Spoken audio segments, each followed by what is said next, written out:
रामधारी गुप्ता उच्च गति अभ्यास खंड 1 प्रतिलेखन संख्या 5556 स्पीड 100 शब्द प्रति मिनट। Ready start. सभापति महोदय, वित्त मंत्री महोदय ने जो बजट सदन के सामने प्रस्तुत किया है वह बहुत ही बुद्धिमानी के साथ तैयार किया हुआ बजट है।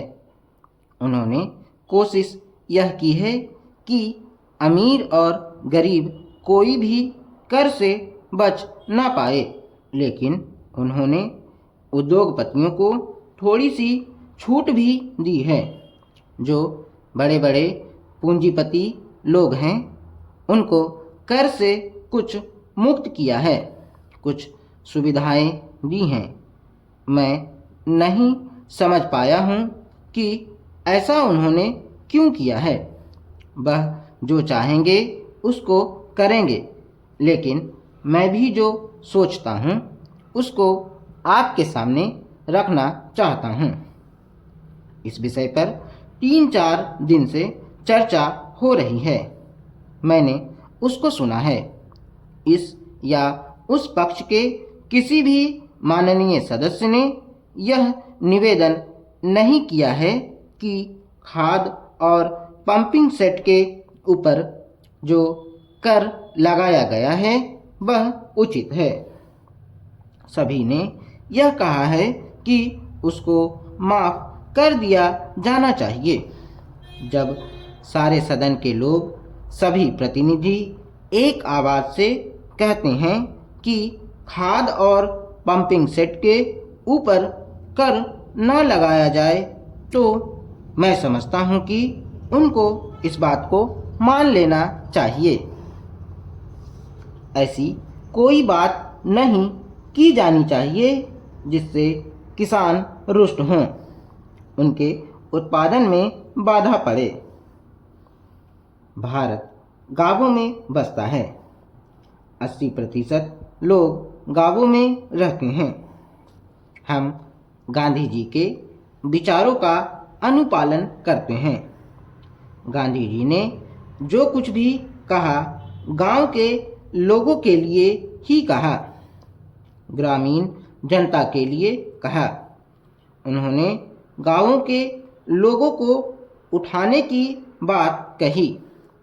कोलकाता, चेन्नई, मुंबई, दिल्ली आदि शहरों के रहने वाले लोगों की ही उन्नति हो और गांवों में रहने वालों की ना हो, ऐसा उन्होंने कभी नहीं कहा। वित्त मंत्री महोदय भी गांधी जी का शिष्य अपने आप को कहते हैं और उनका रूप अपने रूप में देखते हैं, और वह हैं भी। इसलिए उनका यह कर्तव्य होना चाहिए कि गांधी जी के विचार के अनुसार वह सारे देश में मद्य निषेध को कार्यान्वित करें। चूँकि हमारा कृषि प्रधान देश है, इसलिए वह पशुधन को बढ़ाएं, उन्नति की व्यवस्था करें और सारे देश में गौवध को बंद कर दें। सरकार ने यह संकल्प लिया है कि हिंदुस्तान में समाजवादी समाज और लोक कल्याणकारी राज्य की स्थापना की जाएगी। इस समय देश में आर्थिक विषमता अधिक है।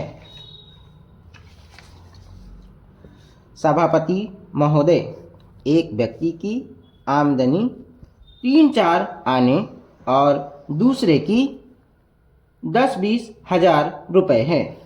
अगर वित्त मंत्री महोदय इस विषमता को दूर नहीं करेंगे तो समाजवाद का नारा बिल्कुल कोरा और कागजी सिद्ध होगा।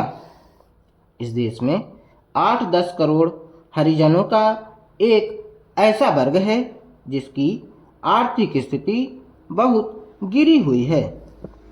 इस बजट में उनकी उन्नति और कल्याण की योजनाओं का समावेश होना चाहिए। वित्त मंत्री ने 1500 करोड़ रुपए के जो कर लगाए हैं उनसे देश के आम आदमियों की हालत खराब हो गई है।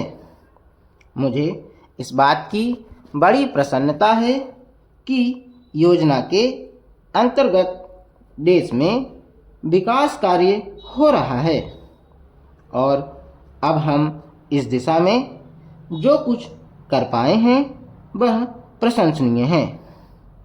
लेकिन मुझे दुख के साथ कहना पड़ रहा है कि जहां कृषि के क्षेत्र में उत्पादन बढ़ रहा है, उद्योग के क्षेत्र में उत्पादन बढ़ रहा है, देश की संपत्ति बढ़ रही है, हर आदमी की औसत आय भी बढ़ रही है, फिर भी हमारे यहाँ की पुरानी गरीबी बिल्कुल नहीं हटी है।